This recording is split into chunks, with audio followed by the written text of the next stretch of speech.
Hello guys, आज का जो टॉपिक है वो उन लोगों के लिए है जो जानना चाहते हैं कि हमारी सरकारी नौकरी है और अगर किसी के ऊपर सिविल या क्रिमिनल केस हो गया है तो उसका क्या असर पड़ेगा हमारी सरकारी नौकरी पर। आप सभी का बहुत बहुत स्वागत है मेरे चैनल लीगल हेल्पलाइन में। और आज का टॉपिक रहेगा कि अगर हमारी सरकारी नौकरी है और अगर क्रिमिनल और सिविल केस आपके ऊपर हो जाता है तो उसका क्या असर होता है। वीडियो को ध्यान से पूरा देखिएगा ताकि पूरा प्रोसीजर आपको समझ में आए और पूरे स्टेप्स आप ले सकें।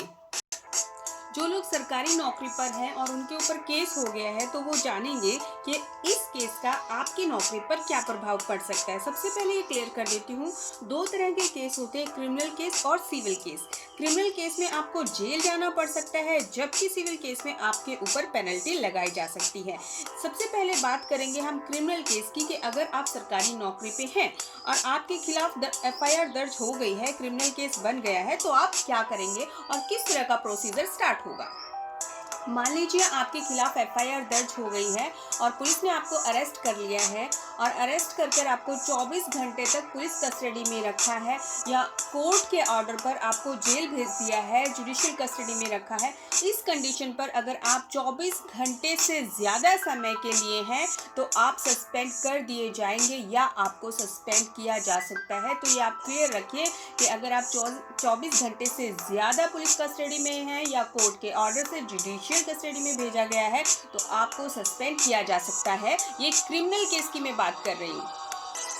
अब आप जानना चाहेंगे कि ऐसा क्या किया जाए कि आपको सस्पेंड ना किया जाए या आपकी नौकरी ना जाए। तो सबसे पहले आपको एक काम करना है कि आपकी एंटीसेप्टिव बेल जो है वो ले लेनी है 24 घंटे के अंदर।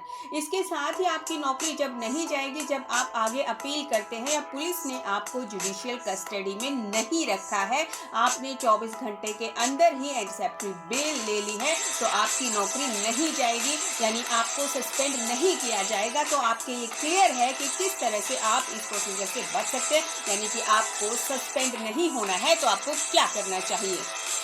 अब एक विचार आता है कि सस्पेंड का मतलब क्या होता है। पूरा प्रोसीजर मैंने आपको समझा दिया, तो जान लीजिए कि सस्पेंड का मतलब होता है टेम्परेरी वे में आपको नौकरी से अलग किया जाएगा या किया जा सकता है, यानी कि सस्पेंड किया जाएगा या किया जा सकता है अगर इस तरह के आपके ऊपर केस चल रहे हैं।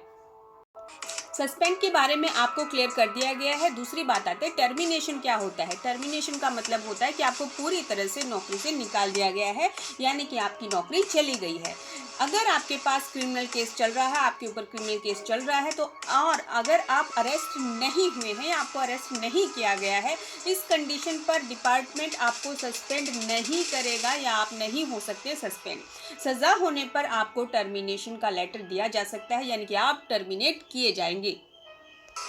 और अगर अभी बात आती है फाइन की, कई बार होता है कि फाइन पर क्या सज़ा होगी, हमें सस्पेंड किया जाएगा या टर्मिनेट किया जा सकता है। तो क्लियर कर देती हूँ, वहाँ पर आपको सस्पेंड कर सकता है अगर जो है नॉर्मल केस से ज़्यादा हैवी केस है और आपको बड़ा फाइन दिया गया है तो कहीं ना कहीं ये कंपनी के ऊपर है कि आपको सस्पेंड करेगी या नहीं करेगी। लेकिन अगर नॉर्मल सज़ा है, आपको जैसे सिग्नल तोड़ना है, बिजली का बिल आपने नहीं भरा है या छोटे मोटे केसेस हैं तो, और क्रिमिनल ऑफेंस नहीं है, ठीक है, यहाँ पे क्रिमिनल ऑफेंस नहीं आएगा और छोटा सा ऑफेंस है तो वहाँ पर कंपनी आपको ना तो सस्पेंड करेगी और ना ही टर्मिनेट करेगी। तो फाइन पर सज़ा अधिकतर नहीं होती है, यानी कि जो छोटे मोटे केसेस होते हैं उस पर आपको सस्पेंड या टर्मिनेट नहीं किया जा सकता। यहाँ पे मैं आपको क्लियर कर देती हूँ।